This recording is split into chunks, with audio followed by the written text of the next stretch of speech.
khusus untuk yang tadi disebut apakah mengutip definisi dari buku itu perlu?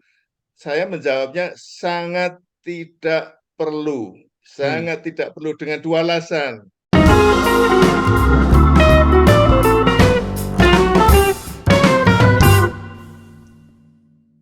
Bismillahirrahmanirrahim. Assalamualaikum warahmatullahi wabarakatuh. Selamat pagi, selamat siang, salam sejahtera bagi kita semua. Pada hari ini kita kembali lagi nih ya setelah break berapa lama dari UMK Talks Academy dengan 70 episode sebelumnya. Nah, para pemirsa YouTube UMK Talks sekalian, pada hari ini kita akan mencoba membahas hal-hal baru lagi terkait dengan penelitian. Dan pada hari ini kita akan membahas salah satu topik yang menarik dan salah satu topik yang paling sering dialami oleh para penulis pemula, yaitu terkait dengan penulisan metodologi penelitian. Nah, pada hari ini hadir nih di acara kita Prof. Ali Saukah PhD. Beliau akan menjadi narasumber kita pada hari ini. Saya sapa terlebih dahulu. Assalamualaikum Prof. Ali. Waalaikumsalam warahmatullahi wabarakatuh. Gimana kabarnya, Mas Salim? Alhamdulillah sehat Prof. Ali. Bagaimana Prof. Ali? Di mana sekarang pada saat ini? Alhamdulillah baik-baik di Solo ya. Di Solo ya. Saya dari Samarinda ini Prof. Kita meskipun jauh Ya, masih bisa bertemu ya. ya. Baik, Prof. Alhamdulillah. Ali, pada hari ini kita akan membahas salah satu topik yang lumayan apa namanya, katanya sih mudah, tapi ternyata sulit, Prof. Jadi terkait dengan metodologi penelitian dalam penulisan karya ilmiah.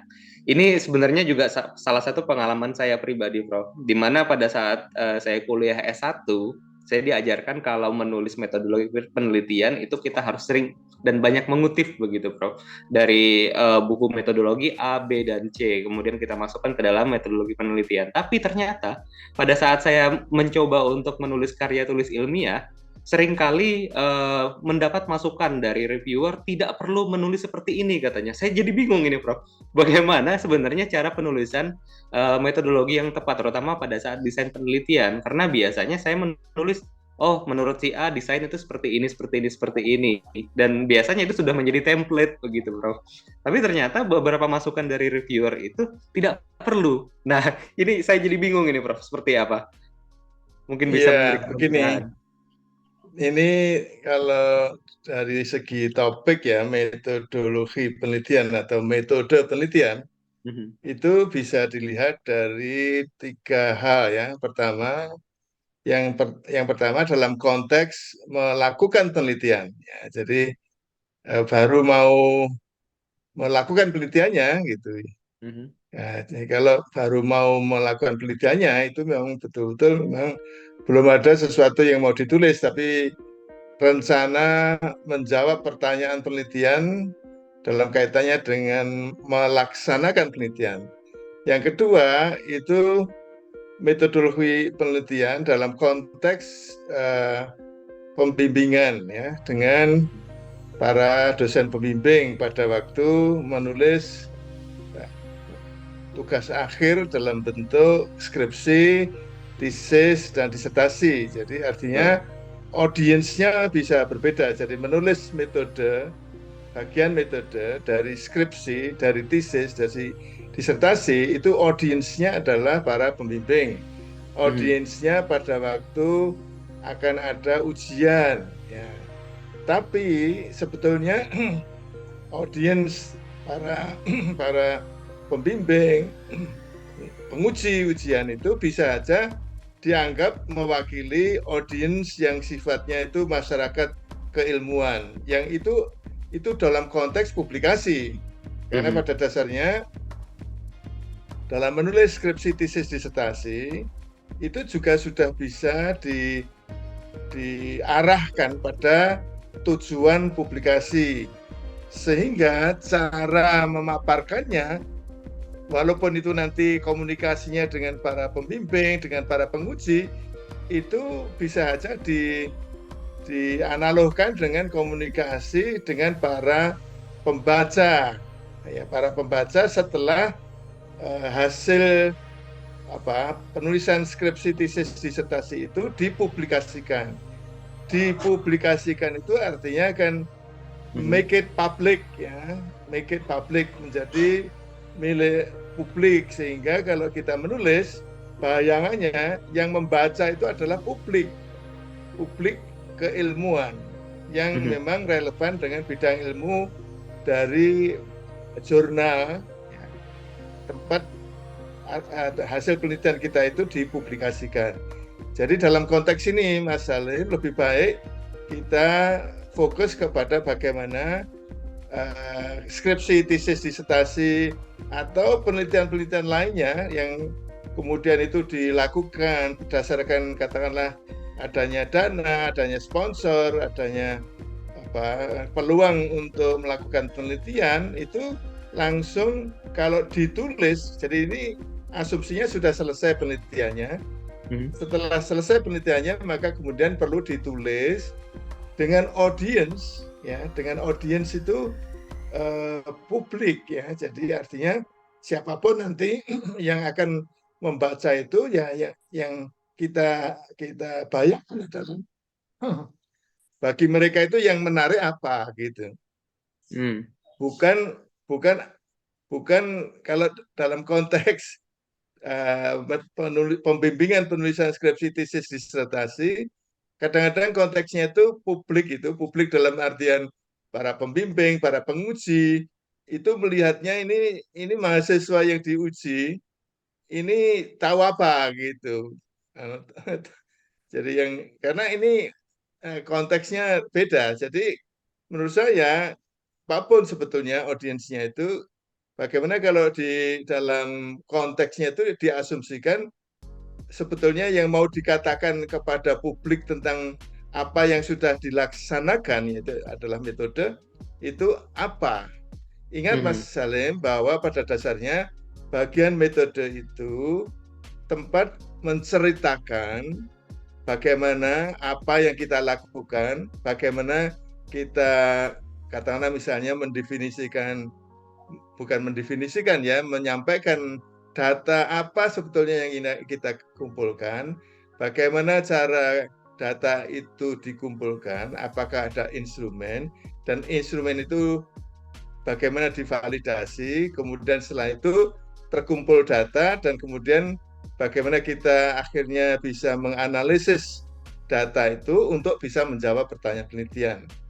Jadi oleh karena itu sebetulnya yang diharapkan oleh penulis adalah cerita yang kemudian bisa mereka tiru ya, ikuti ya. Jadi bukan kemudian hal-hal yang tidak perlu gitu. Mas Salim, tentang yang tidak perlu ini kira-kira apa ini ya? Kalau Mas Salim, Nah, coba itu yang menjadi saya akan menjelaskan mhm, yang dianggap tidak perlu itu apa? Yang itu perlu yang menjadi apa, yang pengalaman tidak perlu apa? itu yang jadi pengalaman saya, Prof. Jadi seringkali pada saat pengalaman menulis itu oleh reviewer katanya pengutipan misalkan desain ini adalah desain case study misalkan. Kemudian saya menjelaskan case study adalah bla bla bla bla bla. Nah, ini yang sering dikomentari. Apakah itu termasuk yang tidak perlu, Prof? Ya, jadi bagi para pembimbing ya, penguji barangkali Mhm. itu dianggap perlu karena itu untuk menunjukkan apakah Mhm. mahasiswa yang menulis skripsi, tesis, disertasi itu Mhm. memahami tentang definisi metode penelitian yang digunakan. Kalau publik yang menjadi audiensnya, publik yang sifatnya itu tak terbatas, siapapun yang kemudian nanti membaca artikel hasil penelitian kita yang dimuat dalam jurnal, Mhm. publik tidak peduli siapa orangnya ini. Yang penting adalah apakah kemudian yang dilakukan itu memang dianggap benar ya, sesuai dengan yang diharapkan dan kemudian menghasilkan penelitian yang dianggap valid gitu. Jadi khusus untuk yang tadi disebut apakah mengutip definisi dari buku itu perlu. Saya menjawabnya sangat tidak perlu. Hmm. Sangat tidak perlu dengan dua alasan. Dengan dua alasan, sangat tidak perlu mengutip definisi tentang metode, bahwa eksperimen itu apa, case study itu apa, expose factor itu apa, dari buku. Mengutip dari buku ada dua. Pertama, yang kemudian ingin disampaikan kepada publik adalah yang ingin disampaikan kepada, yang perlu disampaikan oleh penulis, peneliti kepada pembaca adalah yang pembaca tidak tahu. Mhm. Kalau kemudian mengutip definisi itu, pembaca udah tahu. Ngapain memberitahu kepada pembaca tentang sesuatu yang sudah diketahui oleh pembaca? Kan tidak ada gunanya, mubazir itu. Itu yang pertama. Mhm. Yang kedua, alasan kenapa itu tidak perlu, karena yang tertulis, definisi-definisi yang tertulis dalam buku-buku, katakanlah mungkin Mas Halim bisa ngecek ya, buku metodologi penelitian itu bisa saja lebih dari 100 macam buku dengan penulis yang berbeda-beda. Nah, kalau dibanding-bandingkan antara satu buku dengan buku lain, itu sama aja. Sama aja. Kenapa sama aja? Karena yang ditulis di buku itu untuk bahan ajar, untuk mengajarkan di kelas. Mhm. Bukan untuk pembaca jurnal, untuk diajarkan di kelas. Yang diajarkan di kelas itu kan sama saja. Jadi saya menyebutnya itu sebetulnya yang ada dalam buku-buku metodologi penelitian itu kebanyakan berisi common knowledge, pengetahuan yang sudah masuk wilayah public domain, yang sudah menjadi wilayahnya pengetahuan umum. Nah, kalau pengetahuan umum, kalau sudah menjadi pengetahuan umum, kalau kemudian itu dikutip, itu sebetulnya tidak perlu disebut sumbernya. Nah, kalau mengutip tidak perlu disebut sumbernya, itu kan bisa masuk wilayah plagiasi. Jadi Mhm. kan dilema ya, Betul. kalau mengutip dari buku, karena itu sudah pengetahuan umum, tidak perlu disebut sumbernya, maka itu akan dianggap plagiat. Kalau kemudian mengutip dari buku, kemudian tetap disebut sumbernya, itu ya kenapa tidak disebut sumber penulis yang lain? Kan banyak. Kenapa memilih buku itu? Kenapa tidak memilih buku lain? Kenapa tidak dan seterusnya dan Ini seterusnya. menjadi dilema, Prof ya. Ini termasuk sebetulnya logis ya, Mhm, betul. alasan kenapa definisi dari buku itu tidak diperlukan lagi. Karena Mhm. dua alasan tadi. Nah, kecuali kalau memang buku itu katakanlah monograf ya, monograf itu hasil penelitian yang kemudian secara tunggal ditulis dalam bentuk buku sehingga metode penelitian yang digunakan oleh penulis, metode penelitian yang digunakan oleh peneliti yang menulis buku monograf tadi bisa saja bukan metode yang sudah dianggap umum, bukan metode yang sudah ditulis dalam buku-buku metode di mana saja, sehingga baru itu kemudian dikutip, ya dikutip. Apalagi kalau dalam mengutip tidak harus mengutip secara langsung, ya seringkali kan kadang-kadang ya case tadi adalah kemudian dikutip secara langsung apa adanya dari buku, Betul. ya gitu. Nah, tapi kemudian pertanyaan berikutnya mungkin kalau boleh saya jawab, ini sebelum kita akhiri. Jadi dalam konteks apa definisi metode penelitian dikutip dalam tulisan apa istilahnya itu naskah publikasi yang mau diterbitkan di jurnal. Mhm. Apakah memang sama sekali tidak perlu gitu? Ya perlu, seperti yang saya katakan tadi. Kalau kemudian itu ternyata belum menjadi pengetahuan umum, jadi tidak ditemukannya di buku-buku mana saja yang sebetulnya isinya sama. Contoh yang tadi sudah saya sebutkan, kalau itu diterbitkan, kalau itu dimuat dalam buku yang namanya monograf, yang hasil penelitian yang metodenya belum menjadi pengetahuan umum, itu perlu dikutip. Tapi mengutipnya tidak harus secara langsung ya pakai tanda kutip itu. Ya. Bisa saja mau digunakannya parafrase. Hmm. Tapi Selain itu juga bisa saja mengutip dari jurnal. Jadi peneliti-peneliti yang kemudian hasil penelitiannya itu dimuat di jurnal, metodenya bisa sangat beda dengan apa yang ditulis dalam buku-buku.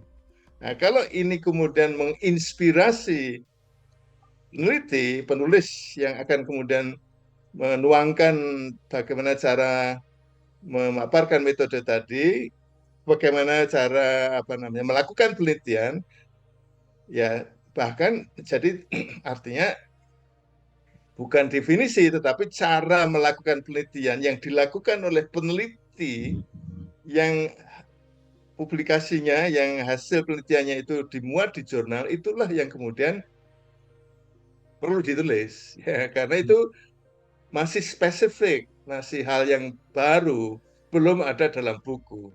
Kalau yang sudah ada dalam buku dan kemudian itu di buku mana saja itu sama, itu tidak diperlukan. Itu Mas Salim. Baik, baik. Terima kasih banyak Prof. Ali. Ini menjadi inspirasi bagi saya sendiri terutama ini dalam menulis. Karena pengalaman Prof, pengalaman pribadi sering mendapat masukan seperti itu dari reviewer. Semoga ini menjadi manfaat juga bagi saya dan terutama bagi pemirsa UMK Talks Academy dimanapun mereka berada, Prof. Ya. Baik, terima kasih banyak Prof. Ali atas inspirasinya pada hari ini. Kita akan berjumpa kembali di episode berikutnya, masih dengan topik yang sama, Prof. Karena ada beberapa pertanyaan lagi yang masih belum terjawab ini. Saya ucapkan terima kasih banyak. Saya akhiri. Assalamualaikum warahmatullahi wabarakatuh. Waalaikumsalam warahmatullahi wabarakatuh. Terima kasih Mas Salim.